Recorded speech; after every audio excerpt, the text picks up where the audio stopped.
आप सबको मसीह खुदावंद के नाम में मैं सलाम अर्ज करता हूँ। गलतियों का खत हम पढ़ते हैं इस क्लास में। हम 2 अबवाब पढ़ चुके हैं। 3 बड़े हिस्से हमने किए थे। मैं याद दहानी के तौर पर आपको बता रहा हूं। पहले 2 चैप्टर्स, उनमें पौलुस रसूल खुदा के फजल का पर्सनल एक्सपीरियंस बयान करता है। तीसरे और चौथे बाब में जो आज हम पढ़ने की कोशिश करेंगे, खुदा के फजल की थियोलॉजी क्या है, इलाहियात क्या है, तालीम क्या है, ये तीसरे और चौथे बाब में गलतियों के खत में पौलुस बयान करता है। तीसरा बड़ा हिस्सा ये था कि ये जो फजल है खुदा का, हमें रूह में जिंदगी गुजारने के लिए प्रैक्टिकली मदद देता है। ये 5वें और 6ठे बाब का टॉपिक है। वजह हमने बताई थी कि यह खत क्यों लिखा गया। लफ्ज जुडाइजर्स याद होगा आपको, याद है कि पुल आ गए। कोई अपने लफ्जों में कोई बताना चाहेगा?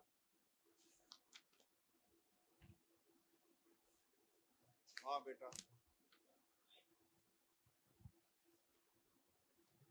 दे भाई।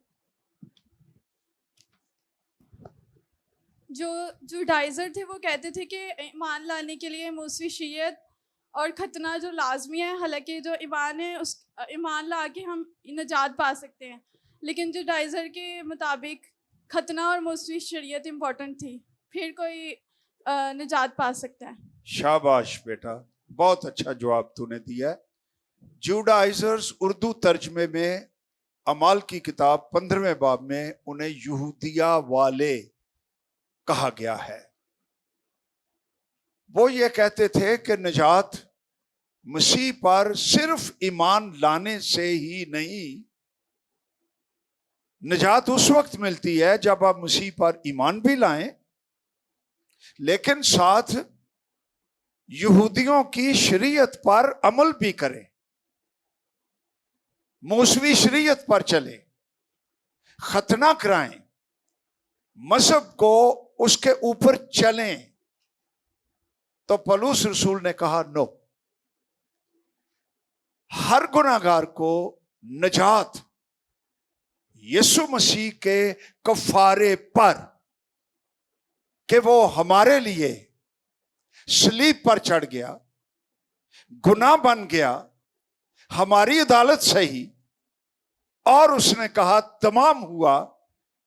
जो गुनाहगार रूह की तहरीक से ये मान लेता है और अपने गुनाहों का इकरार करके मुआफी मांग लेता है, उसका दिल ईमान लाने की वजह से यीशु नासरी के खून से धुल जाता है और वो नए सिरे से पैदा हो जाता है और उसका नाम बर्रे की किताब हयात में लिख लिया जाता है। That's it, period. तो 2 अबवाब में हमने देखा कि किस तरह पौलुस को शख्सी तौर पर खुदा के इस फजल का तजर्बा हुआ। आज तीसरा बाब है।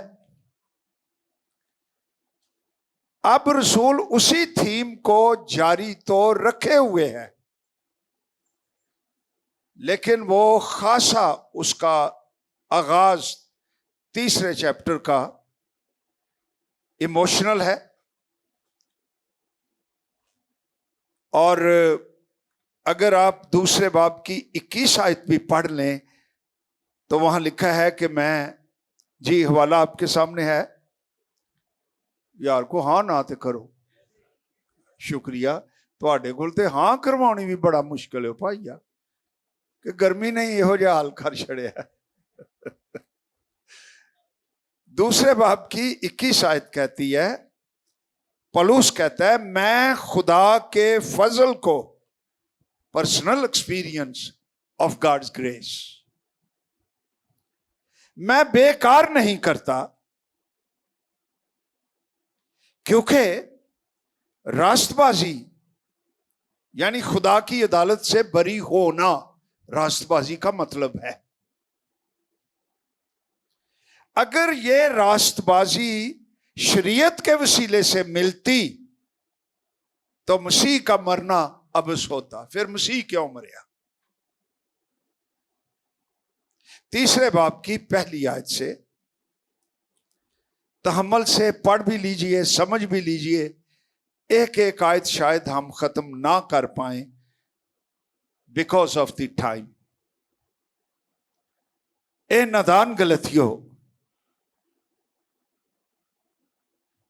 तुसी जेड़े जूडाइजर्स दी सुनन डे हो, शरीयत की तरफ रागब हो रहे हो, तुम तो नादानी कर रहे हो। तुम किस तरफ चल निकले हो? नादान गलतियों। किसने तुम पर अफसून कर लिया? ऐसे जैसे जूडाइजर्स ने तुम पर जादू कर दिया है।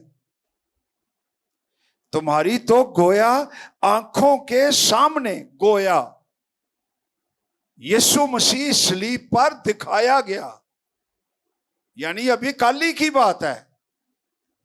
यीशु नासरी की सलीब के बारे में लोग बातें कर रहे हैं। वो यरूशलेम में मसलूब हुआ, अभी फ्रेश मेमोरी है।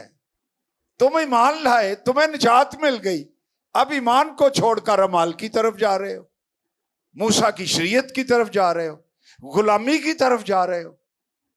इसलिए पौलुस उनको नादान कहकर पुकारता है। दूसरी आयत, मैं तुमसे सिर्फ ये दरियाफ्त करना चाहता हूं,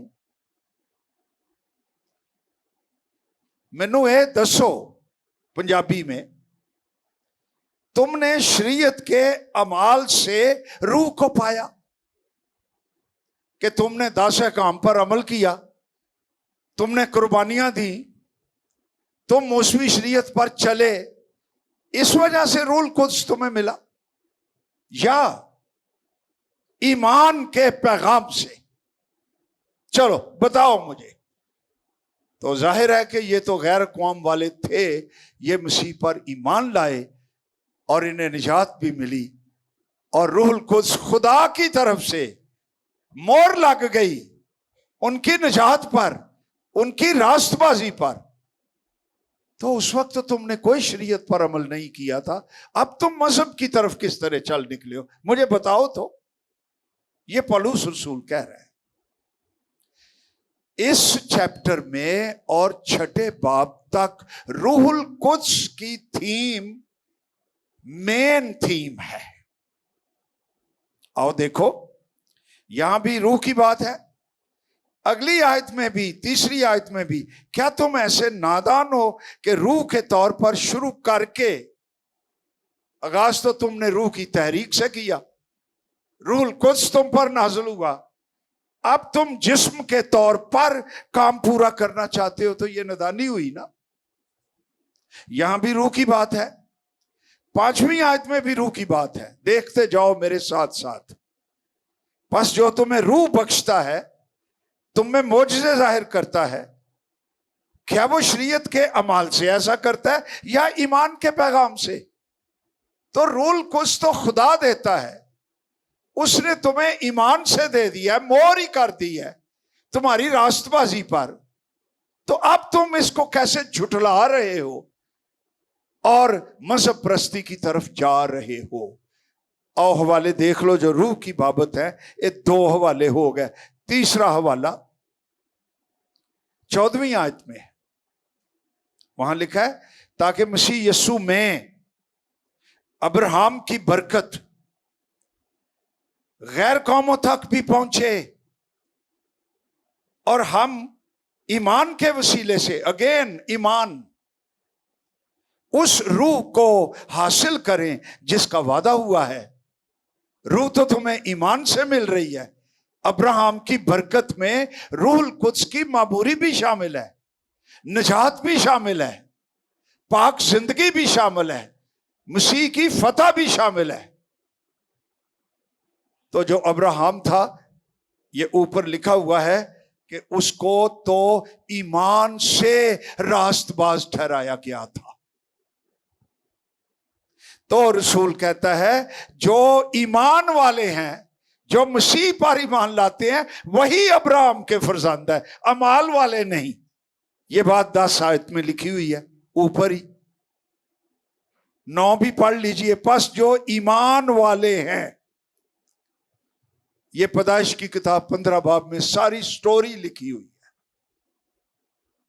कि किस तरह खुदा पर अब्राहम ईमान लाया। वो बात ये हो रही थी, may be it is important बताना,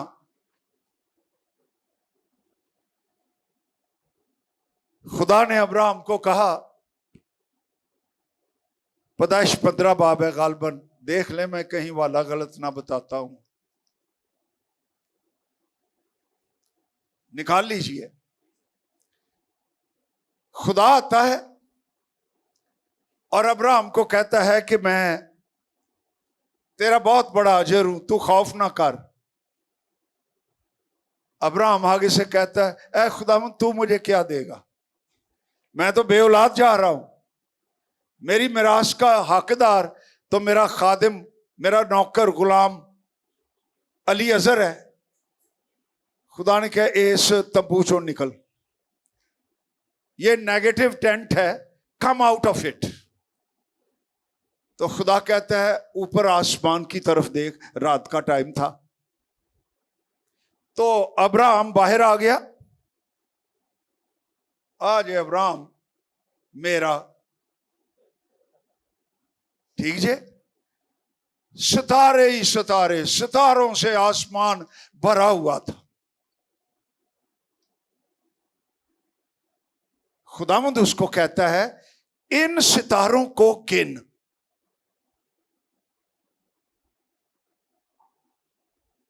तेरी औलाद जो तुझ से पैदा होगी, तेरे सुलभ से पैदा होगी, ऐसी ही होगी। हुण अब्राहम कदी अपनी उम्र वाले वेखे। रोमियो के खात में लिखा है 4 बाब में, वो उस वक्त तकरीबन 100 बरस का था। ते माई सारा लो ओ आज ये वाल जरा ज्यादा कर देने, ऐ सारा बीबी जे, ये भी नेचुरली औलाद पैदा नहीं कर सकती थी। ये बच्चे पैदा करने वाली उम्र से उन हदूद को पार कर चुकी थी। ये भी बच्चे पैदा नहीं कर सकती है, ये भी बच्चे पैदा नहीं कर सकती है। Everywhere it was no. इब्रानियों के खत में लिखा हुआ है वो ईमान लाया कि मेरा खुदा मुर्दों को भी जिंदा कर सकता है, और जो चीजें नहीं हैं उनको, जो चीजें नहीं हैं उनको इस तरह बुला लेता है गोया के वो हैं। उसने इधर से जो 9 थी इस पर लगा दिया काटा, तो वो खुदा पर ईमान लाया। ये ईमान उसके लिए रास्तबाजी गिना गया। इसी तरह का ईमान जो मसीह पर लाते हैं, उसके कफारे पर लाते हैं कि यीशु मेरे लिए, मेरी निजात के लिए, मेरे गुनाहों के लिए सलीब पर चढ़ गया। मैं ईमान लाता हूं, मैं कबूल करता हूं। ये ईमान अब्राहम की तरह का ईमान है, और जो ईमान वाले हैं वही अब्राहम के फर्जंद और बेटे बेटियां हैं, क्योंकि उनमें वैसा ही ईमान है जैसा ईमान अब्राहम के अंदर भी था। ये ईमान हर गुनाहगार को जो मसीह के पास आता है, बगैर खतने के, बगैर मौसमी शरीयत के, बगैर अमाल के, बगैर नमाजों के, बगैर चंदों के, बगैर गिरजों के, बगैर कोई काम किए, बगैर नेकियों के, खुदावंद यीशु मसीह पर ईमान लाने वाला शख्स वो निजात पा जाता है, और उसके अंदर एक नया छोटा जीसस पैदा हो जाता है। उसकी फितरत नई हो जाती है, रूहुल कुद्स उसके अंदर आ जाता है।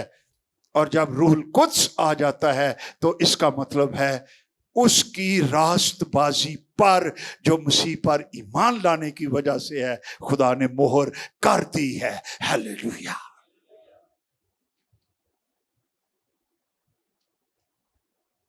हालेलुया। इन नजात दा तजर्बा जे आओ आप गौर करें। इस तरफ पौलुस हवाला दे रहा था, तो वो कहता है 9वीं आयत में, पास जो ईमान वाले हैं वो ईमानदार अब्राहम के साथ बरकत पाते हैं। नीचे लिखा हुआ है 5वीं आयत में, 6ठी आयत में, चुनाचे अब्राहम खुदा पर ईमान लाया और ये उसके लिए रास्तबाजी गिना गया। ये पैदाइश की किताब 15 बाब उसकी 6ठी आयत में लिखा हुआ है। और किताब मुकद्दस ने पेशतर से पैदाइश 15 बाब में यह जानकर कि मुस्तकबिल में खुदा गैर कौमों को ईमान से रास्तबाज ठहराएगा, यीशु मसीह में पहले ही से अब्राहम को यह खुशखबरी सुना दी कि तेरे बायस सब कौमें बरकत पाएंगी। बस जो ईमान वाले हैं वो ईमानदार अब्राहम के साथ बरकत पाते हैं। ईमान वाले अमाल वाले नहीं, मजहब वाले नहीं, नेकियों वाले नहीं, बल्कि हमारी सारी नेकियों का नुमाइंदा खुदा का बेटा यीशु मसीह है, और हम उसको कबूल करते हैं तो हम उसकी रास्तबाजी को कबूल कर लेते हैं। खुदा हमें यीशु मसीह में देखता है, हमें अकेला नहीं देखता। हालेलुया। आगे पौलुस रसूल थोड़ी सी वजाहत करता है 10वीं आयत कि वो जितने शरीयत के अमाल पर तकिया करते हैं, ए जुडाइजर्स आ गए जो,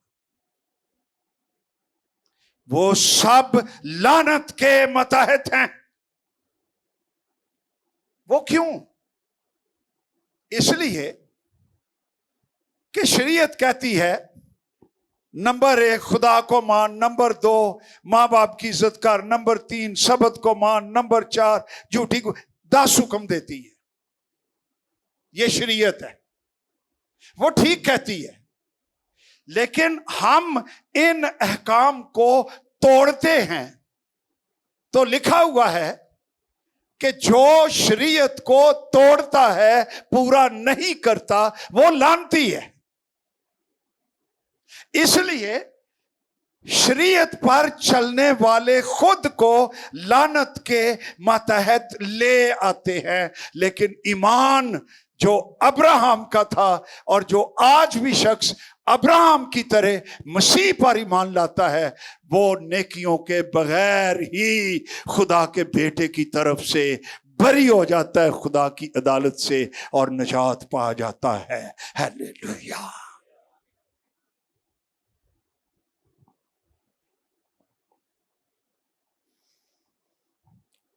इसको बयान करने के बाद अब मैं आता हूं, चुनाचे लिखा है 10वीं आयत का दूसरा हिस्सा पढ़ रहा हूं, आप भी गौर से देखें। जो कोई उन सब बातों के करने पर कायम नहीं रहता, और जेड़े में 1 2 3 4 दसे, जो कायम नहीं रहता, जो शरीयत की किताब में लिखी है, वो लानती है। उसने खुदा का हुक्म तोड़ा, वो अदालत में आएगा, वो सजा पाएगा। ये शरीयत कहती है। ये इस्तिस्ना 27 बाब उसकी 26 आयत है। आगे लिखा, और ये बात जाहिर है कि शरीयत के वसीले से कोई शख्स खुदा के नजदीक रास्तबाज, क्या लिखा है, नहीं ठहरता। मजहब इंसान को रास्तबाज नहीं ठहरा सकते, क्योंकि लिखा है रास्तबाज ईमान से जीता रहेगा। यह हबकूक 2 बाब उसकी 4 आयत का हवाला है। शरीयत को ईमान से कुछ वास्ता नहीं। शरीयत कहती है कर ते जिएगा, ईमान कहता है बिलीव, यकीन कर, मसीह के पास आ जा तो तू जिएगा। ये दोनों अलग अलग चीजें हैं।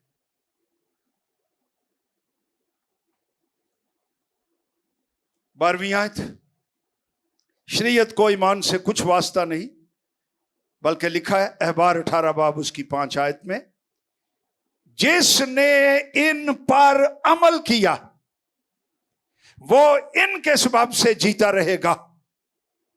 लेकिन मसीह जो हमारे लिए लानती बना, उसने हमारी सारी नाफरमानियां खुद उठा ली, गुनाह उठा लिए, गालियां उठा ली, धोखे उठा लिए, झूठ उठा लिए।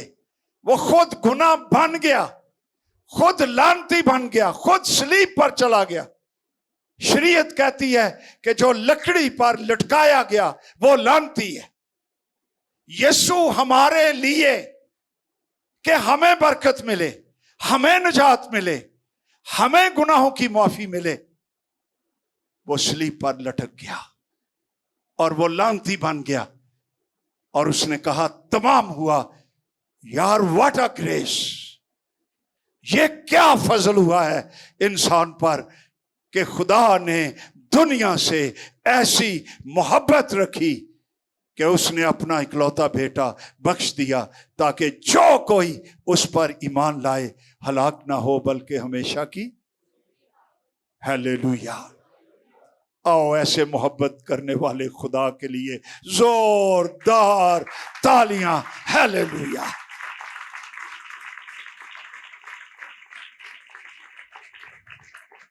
अच्छा, आगे लिखा है 13वीं आयत, मसीह जो हमारे लिए लानती बना, उसने हमें मोल लेकर, ही पेड द प्राइस। हमारी मुआफी सस्ती नहीं है, लेकिन कीमत हमने नहीं, कीमत हमारे मुनज्जी खुदावंद यीशु मसीह ने अदा की है। उस पर ईमान लाने की वजह से हम निजात पाते हैं। हालेलुया। हमें मोल लेकर शरीयत की लानत से छुड़ाया। और जो लानत आई, क्योंकि लिखा है जो कोई लकड़ी पर लटकाया गया वो लानती है, ताकि मसीह यीशु में अब्राहम की बरकत, वो जो पैदाइश 15 बाब में उससे वादा किया गया, गैर कौमों तक भी पहुंचे और हम ईमान के वसीले से उस रूह को हासिल करें जिसका वादा हुआ है। अगेन रूहुल कुद्स, हवाले रूह के लिख लो, मैं तुम्हें बता ही देता हूं, पढ़ लेना घर में जाकर। चौथा हवाला रूह का है, चौथे बाब की 6 आयत लिखी जाओ तो मेरी भी मदद हो जाएगी, तुम्हारी भी हो जाएगी। 5वां हवाला है, 5वां बाब 5वीं आयत। जी मिल गया। 6ठा हवाला है 16वीं आयत, मगर मैं ये कहता हूं रूह के मुआफिक चलो तो जिस्म की ख्वाहिश को हरगिज पूरा ना करोगे। 7वां हवाला है अगली आयत में ही, जिस्म रूह के खिलाफ ख्वाहिश करता है, रूह जिस्म के खिलाफ, और ये एक दूसरे के मुखालिफ हैं ताकि जो तुम चाहते हो वो ना करो। 8वां वाला है 18वीं आयत में, अगर तुम रूह की हिदायत से चलते हो, ये 9वां वाला है। 10वां वाला है 22 आयत में, मगर रूह का फल मोहब्बत, खुशी, इत्मीनान, तहम्मुल, मेहरबानी, नेकी, ईमानदारी, हिल्म, परहेजगारी है। ये रूहुल कुद्स हमारी जिंदगियों में खुदा का फजल लेकर आता है। 11वां वाला है 25 आयत में, अगर हम रूह के सबब से जिंदा हैं तो 12वां वाला है रूह के मुआफिक चलना भी चाहिए। 13वां वाला है तुम जो रूहानी हो, रूह के हो। 14वां वाला है 8वीं आयत 6ठे बाब की, जो रूह के लिए बोता है। 15वां वाला है वो रूह से हमेशा की जिंदगी की फसल काटेगा। 18वीं आयत में रूह का हवाला है, लेकिन वो ईमानदार की अपनी रूह है। तो 15 हवाले रूहुल कुद्स के बारे में गलतियों के खत में लिखे हुए हैं। इसका मतलब है कि रूह बख्शने वाला तो खुदा है। अगर खुदा ने ईमान लाने से हमें रूहुल कुद्स बख्श दिया है तो फिर मौसमी शरीयत कहां गई, फिर खतने कहां गए, फिर ईमान लाना ही सब कुछ है। ईमान से नई फितरत मिलती है, नई फितरत से रूहुल कुद्स की तहरीक से नेक काम जो खुदा चाहता है कि हम करें वो हम में से होते हैं। लेकिन वो निजात पाने के लिए नेक काम नहीं है, निजात पाकर शुक्रगुजारी के तौर पर खुदा की इबादत करने के लिए असी भज भज के खुशी के साथ, इत्मीनान के साथ, दिलेरी के साथ कि खुदा ने हमें निजात दी है, अब हम उसकी खिदमत करना चाहते हैं। ऐ बाप तू क्या चाहता है कि मैं तेरे लिए करूं, ये ओ का मुझे। आमीन। लो भी पहला हिस्सा ते तीजे बाब दा असी देख लिया। 15वीं आयत से तीसरे बाब की, अब रसूल बताता है कि अब्राहम की नस्ल चली किसके वसीले से। ए भाइयों, 15वीं आयत है, मैं इंसान के तौर पर कहता हूं, अगरचे आदमी ही का अहद हो, मुआहदा हो जाए, जब उसकी तस्दीक हो गई तो कोई उसको बातिल नहीं करता, ना उस पर कुछ बढ़ाता है। बस अब्राहम और उसकी नस्ल से वादे किए गए, वो ये नहीं कहता नस्लों से, वाहिद जैसा बहुतों के वास्ते कहा जाता है, नो, बल्कि जैसा एक के वास्ते कि तेरी नस्ल को, और वो नस्ल कौन है? मसीह। तो जो वादा पैदाइश की किताब में 15वें बाब में किया गया कि तेरे वसीले से दुनिया की सारी कौमें बरकत पाएंगी, इस बरकत में नजात की बरकत, रूह की बरकत, पाकीज़गी की बरकत, रूहुल कुद्स के बपतिस्मे की बरकत, गैर जुबानों की बरकत, पाक रूह की नेमतों की बरकत, ये सारी बरकतें यीशु मसीह नासरी के वसीले से मिलती हैं, जो अब्राहम की नस्ल, दाऊद की नस्ल से था। और वो मसीह में सारी नबूवतें पूरी हो जाती हैं और हमें मसीह के वसीले से अब्राहम के साथ जो बरकत का वादा किया गया था वो मिल रही हैं। और ये ईमान से मिलती हैं, ये अमाल से नहीं मिलती हैं। हालेलुया। ये फजल की टीचिंग पौलुस रसूल दे रहा है। Based on what? Genesis chapter 15। Abraham के साथ अहद बांधा गया। इस अहद की बड़ी पिक्चर जो है वो यीशु मसीह में मिलती है, जो सारी दुनिया और सारी कौमों के लिए वाहिद मुनज्जी है। और हम खुदा का शुक्र करते हैं, अंजील हमारे पास पहुंच गई और हमारी लॉटरी निकल आई और हम निजात याफ्ता हो गए और कलीसिया का हिस्सा बन गए। हालेलुया। लो, मैनू इन्नी सारी गर्मी ची, मैनू तो एयर कंडीशन खुदा वालों मिल गया जी।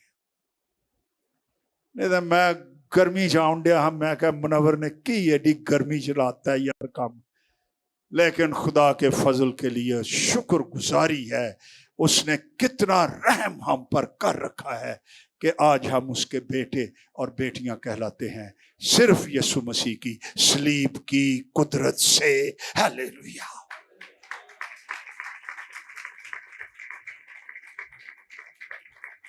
जिन लोगों को ईमान से अपने गुनाहों की मुआफी का तजर्बा हो चुका है, खरबों पति लोगों के पास अगर वो मसीह के बगैर है, तो जो इत्मीनान और मुआफी की दौलत आपके अंदर है, चाहे आप गरीब कुटिया में रहते हैं, वो महलों में रहने वालों के पास ये नजात, ये उम्मीद, ये जिंदगी उनके पास नहीं है। हमारे पास उनसे बड़ी नेमत है। हालेलुया। सुबह उठा करो, मुनव्वर जी मेरा तो रज हो गया, नारा सुटो एक हालेलुया। सुबह उठो, ओदे हजूर च गोडे टेक लवो, सिजदा रेज हो जावो, ओनू कहो daddy thank you for Jesus, thank you for your blood, thank you for your cross, thank you जमीन पर आने के लिए, बेगुनाह रहने के लिए, स्लीप पर जाने के लिए, तमाम हुआ कहने के लिए, मुर्दों में से जी उठने के लिए, दोबारा आने के लिए। मैं दिल की गहराई से तेरा शुक्र करता हूं। मुझे मुआफी भी मिल गई, उम्मीद भी मिल गई, यकीन भी मिल गया और मैनू सारियां दौलतां मिल गई। तेरा शुक्रिया। हुण मैनू दस मैं अज तेरे लिए की करना है।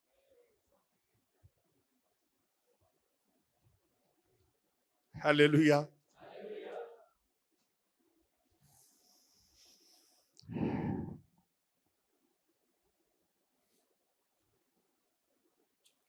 आगे लिखा है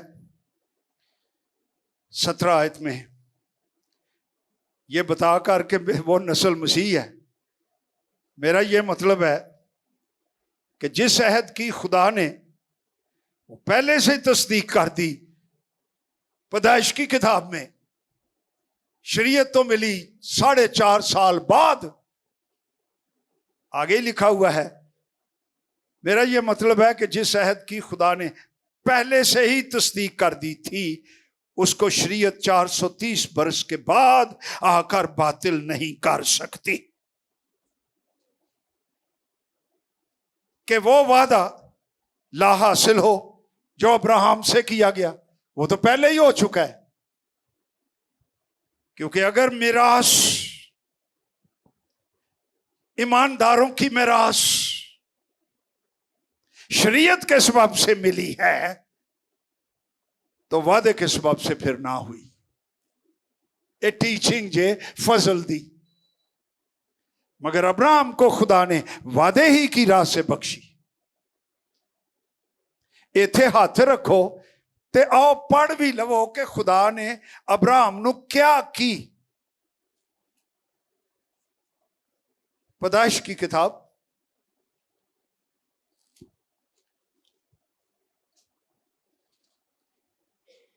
15 बाब ना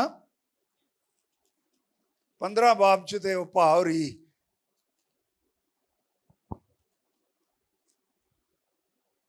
अहद करन डया ने खुदावंद दे नाल।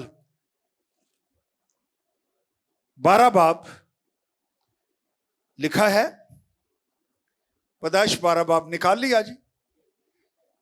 खुदावंद ने अब्राहम से कहा, तू अपने वतन, अपने नातेदारों के बीच से और अपने बाप के घर से निकल, उस मुल्क में जा जो मैं तुझे दिखाऊंगा। मैं तुझे एक बड़ी कौम बनाऊंगा, तुझे बरकत दूंगा, तेरा नाम सरफराज करूंगा, तू बायसे बरकत हो। ना सिर्फ तुझे बरकत, तू बरकत का वसीला भी बनेगा। जो तुझे मुबारक कहें उनको मैं बरकत दूंगा, जो तुझ पर लानत करे उस पर मैं लानत करूंगा, और जमीन के सब कबीले तेरे वसीले से क्या करेंगे? बरकत पाएंगे। एक तो ये वादा है, सारी दुनिया दियां कौमां तेरे वसीले बरकत पान गियां। अगे आ जाओ 15वें बाब जिसका मैं हवाला बार बार दे रहा था।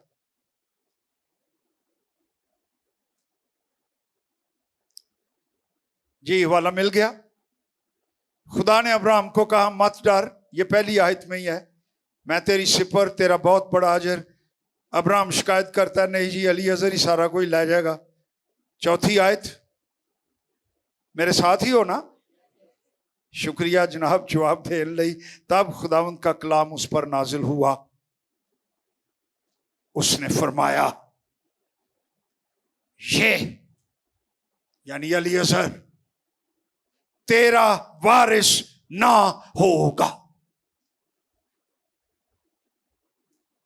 कमाल हो गई है, जिदे आसे पासे नो ही नो है।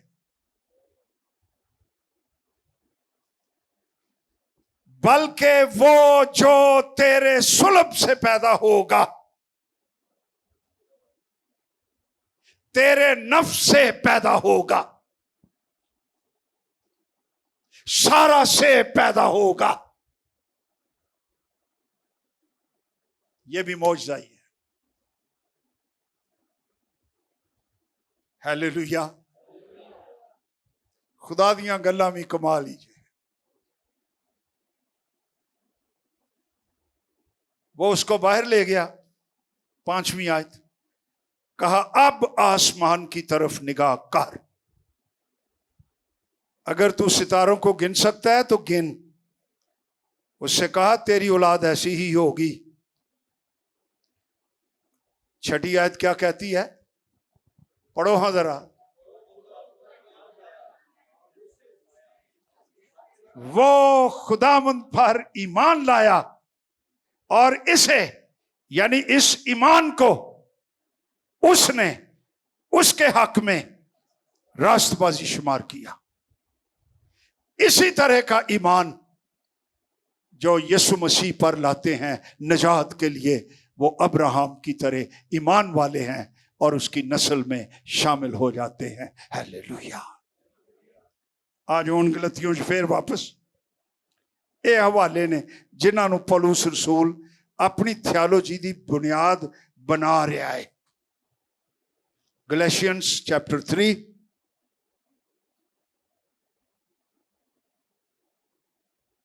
19 आयत, पर शरीयत क्या रही? वो नाफरमानियों के सबब से बाद में दी गई। वो भाई इन्हों ते नाफरमानियां का कानून ही कोई नहीं, फिर कानून दिता गया। ताकि गुनाह जाहिर हो जाए, यह भी जाहिर हो जाए कि खुदा क्या चाहता है, उसका म्यार क्या है। यह भी जाहिर हो जाए कि इंसान शरीयत को पूरा नहीं कर सकता। शरीयत दे दी गई ताकि गुनाह की कराहियत इंसान पर जाहिर हो जाए और वो जाने कि मैं शरीयत को पूरा नहीं कर सकता, ऐ खुदावंद मेरी मदद कर।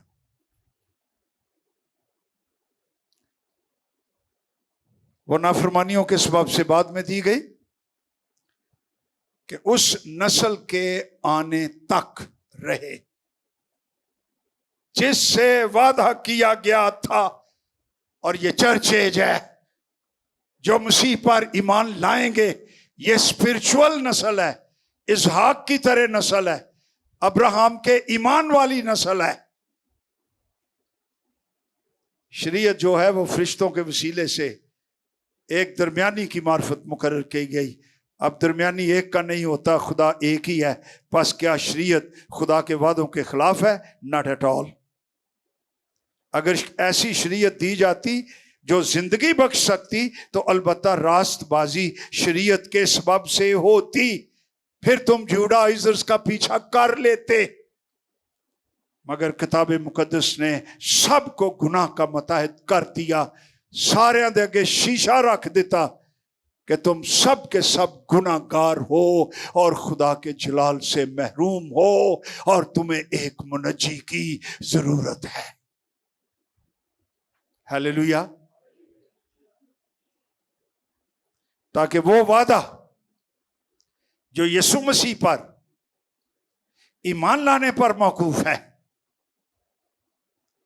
ईमानदारों के हक में पूरा किया जाए। आगे और शरीयत की थोड़ी सी एक्सप्लेनेशन 23 आयत में, ईमान के आने से पेशतर जब तक यीशु ना आया, शरीयत की मतहती में हमारी निगहबानी होती थी। उस ईमान के आने तक, दैट इज जीसस क्राइस्ट, जो जाहिर होने वाला था, हम उसी के पाबंद रहे शरीयत के। बस शरीयत मसीह तक पहुंचाने को हमारा उस्ताद बनी। हम पुकार उठे कि हम शरीयत को पूरा नहीं कर सकते, हमें निजात दहिंदा चाहिए। शरीयत हमारी उस्ताद बनी, हमें मसीह के कदमों के नीचे ले आई ताकि हम ईमान के सबब से क्या ठहरे? किसके सबब से? कोई अमाल भी लिखे ने, यही किथों कड़ लियांदे ने। ये रूहानी फरेब है कि नेकियां नाल ही बेड़े पार ने, और नेकियां नाल कोई बेड़े नहीं जे पार होंदे। यीशु मसीह पर ईमान लाने से सारे कई बेड़े पार हो जाते हैं। हालेलुया। 25 आयत, मगर जब ईमान आ चुका तो हम उस्ताद के मुताबिक ना रहे, यानी शरीयत के, क्योंकि तुम सब उस ईमान के वसीले से जो मसीह यीशु में है खुदा के वे ते फरजंदियत छाड़ के ते गुलामी वाले जांडा है। को अकल ते लत मारो, तुसी किथे सबाना ते बिठाए गए ते हुण गठरां च जानदा है, गुलामियां च जानदा है, और फिर कोड़े खाने जे, फिर मुसीबत खाने च फसना जे। पौलुस रसूल गैरत के साथ, अंजील की गैरत के साथ गलतिया के ईमानदारों को समझा रहा है कि यीशु मसीह ईमान से निजात बख्शता है, इस रास्ते पर चलना ना छोड़ो। तुम्हें रूहुल कुद्स बख्शा गया है, उसकी मदद से पाक होते जाओ और आगे बढ़ते जाओ। हालेलुया। 27 आयत, तुम सब जितनों ने मसीह में शामिल होने का बपतिस्मा लिया, मसीह को क्या किया? पहन लिया। ये रास्तबाजी का लिबास है हमारे लिए। हमने यीशु को पहन लिया तो खुदा फिर किसको देखता है? यीशु जो पाल है, तो अब हम खुदा के आगे आते हैं तो वो किसको देखता है? यीशु को। और यीशु अंदर खाते अपनी रास्तबाजी हमारे लिए हमें दिए जाता है रोज ही। ले पुत्र थोड़ी जी और ले ले, एला भाई थोड़ी जी होर ले ले, एला भाई रूल कुछ नाल होर भर जा, पाक हुंदा ही जा, मेरे बगरा ही बन जा, अंदरों अंदर ही पाक हुंदा ही जा।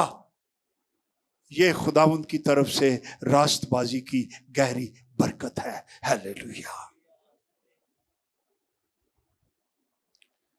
28 आयत कहती है, बस ना कोई यहूदी रहा ना यूनानी, कोई मजहबी फर्क नहीं रहेगा यीशु मसीह में जो लोग शामिल हो गए हैं।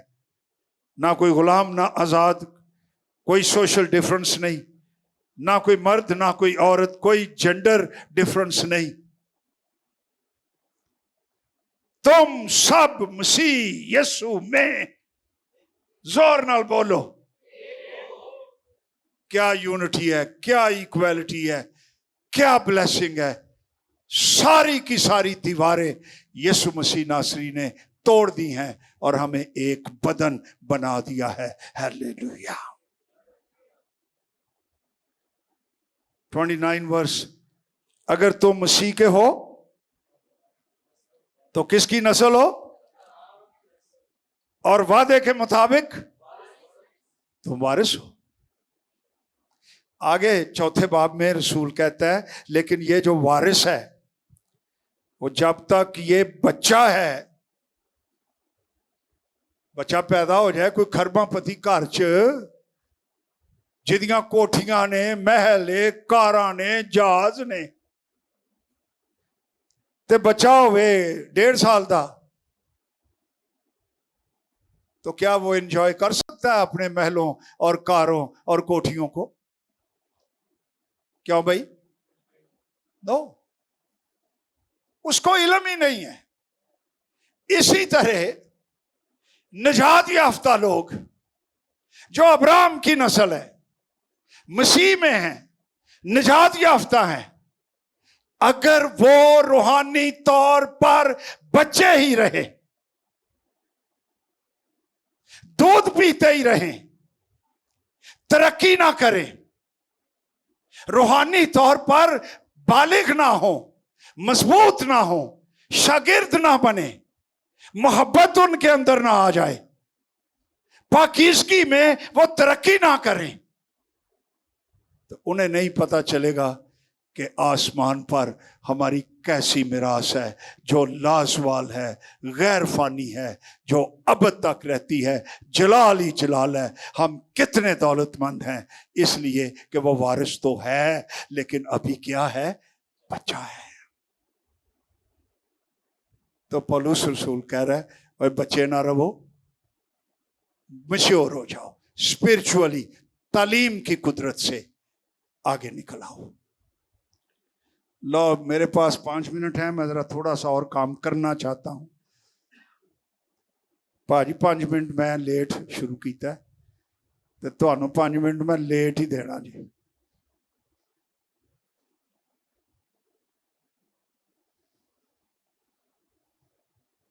चौथे बाब की पहली आयत क्या कहती है?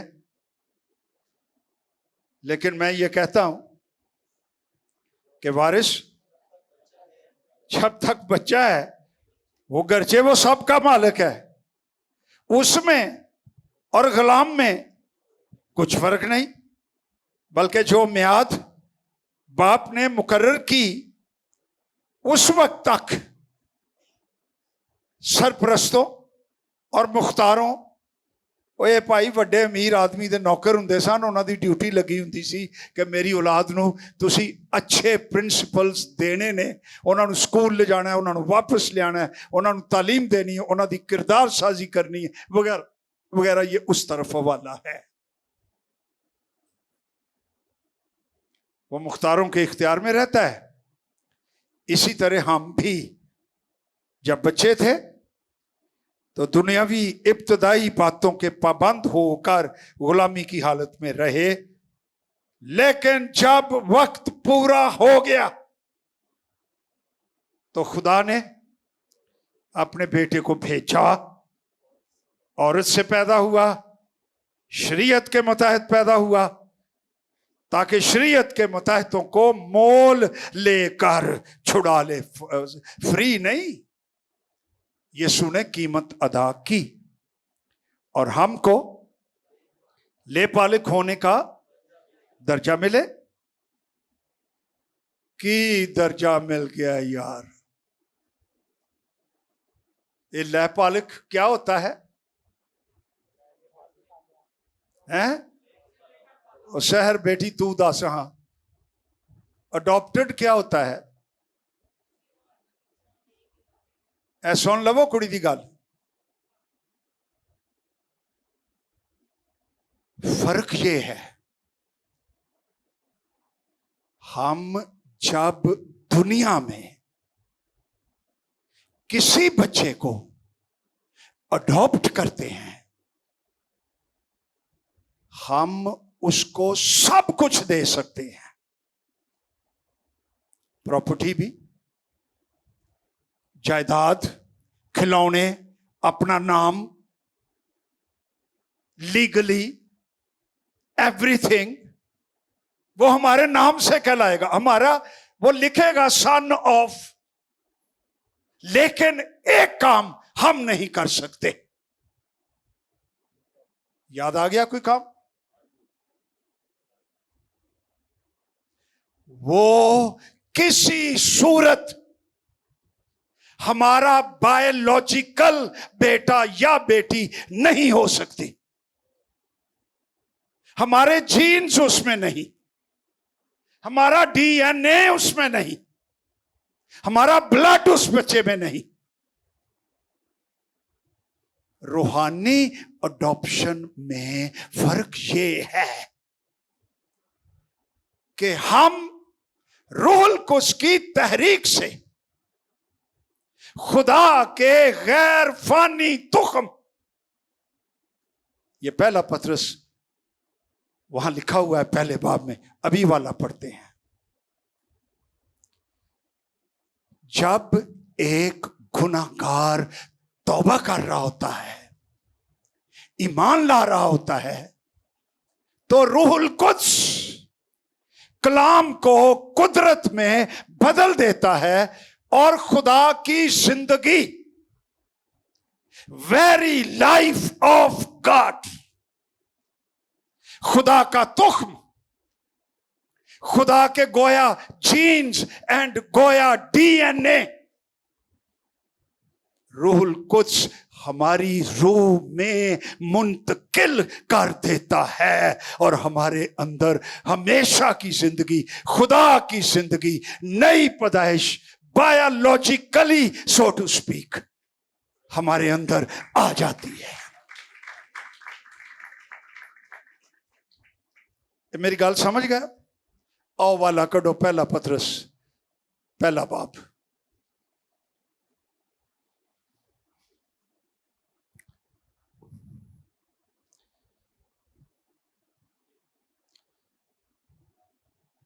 हाँ जी, 22 आयत से पढ़ लीजिए।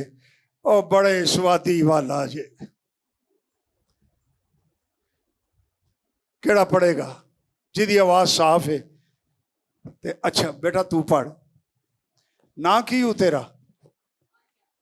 है? ओ खुदा तेनू बरकत दवे, पढ़। चूंकि तुमने हक की ताबेदारी से अपने दिलों को पाक किया है। ठहर जा बेटा, दिल पाक कैसे होते हैं? हक की है, सच्चाई, कलाम। जो ईमानदार सच्चाई की ताबेदारी करता है उसका दिल क्या हो जाता है? पाक हो जाता। तो उंज भावें 5 घंटे दुआ करता रहे, खुदा मैनू पाक कर, मैनू पाक कर, लेकिन सच्चाई की ताबेदारी करे ही ना, तो मैं कहना सारी रात भी दुआ च बैठे रहे, उन्हें पाक नहीं जी होना। आगे बेटा। जिससे भाइयों की बेरिया मोहब्बत पैदा अच्छा, हुई। दिल पाक हो जाए ते ओदे विचों की पैदा हुंदा है? भाइयां लई मुहब्बत, ते ओ भी रियाकारी दी नहीं, बगैर रियाकारी तो मुहब्बत पैदा हो जाती है। आगे। इसलिए दिलो जान से आपस में बहुत मोहब्बत रखो, ओके। क्योंकि तुम फानी तुखम से नहीं बल्कि गैर फानी से खुदा के कलाम के वसीला से जो जिंदा और कायम है नए सिरे से पैदा हुए हो। ईमानदार कैसे पैदा हुआ है? खुदा के गैर फानी तुखम से। तुखम के लिए जो ग्रीक वर्ड है उसका मतलब है सीमन, मादाए तौलीद। खुदा की कुदरत से, खुदा के कलाम से, जो गैर फानी है, जो हमेशा तक कायम रहता है, निजात याफ्ता शख्स उस कलाम की कुदरत से नए सिरे से पैदा हो जाता है। जो बहन भाई हैं वो फानी तुखम से पैदा हुए हैं, इसलिए वो बहन भाई है। हम इसलिए बहन भाई हैं कि हम गैर फानी तुखम से पैदा हुए हैं, सारे के सारे। इसलिए हम एक फैमिली हैं। हालेलुया। आगे मारिया पढ़ो। चुनाचे हर बशर घास की मानिद है। ये पता ही केड़े जेड़े फानी तुखम तो पैदा हुए ने, ओ घास की मानद है। और उसकी सारी शानो शौकत घास के फूल की मानिद। यस। घास तो सूख जाती है और फूल गिर जाता है, ये फानी तुखम की हालत है। और साडी भी पढ़। लेकिन खुदावंद का कलाम अबद तक कायम रहेगा। हालेलुया।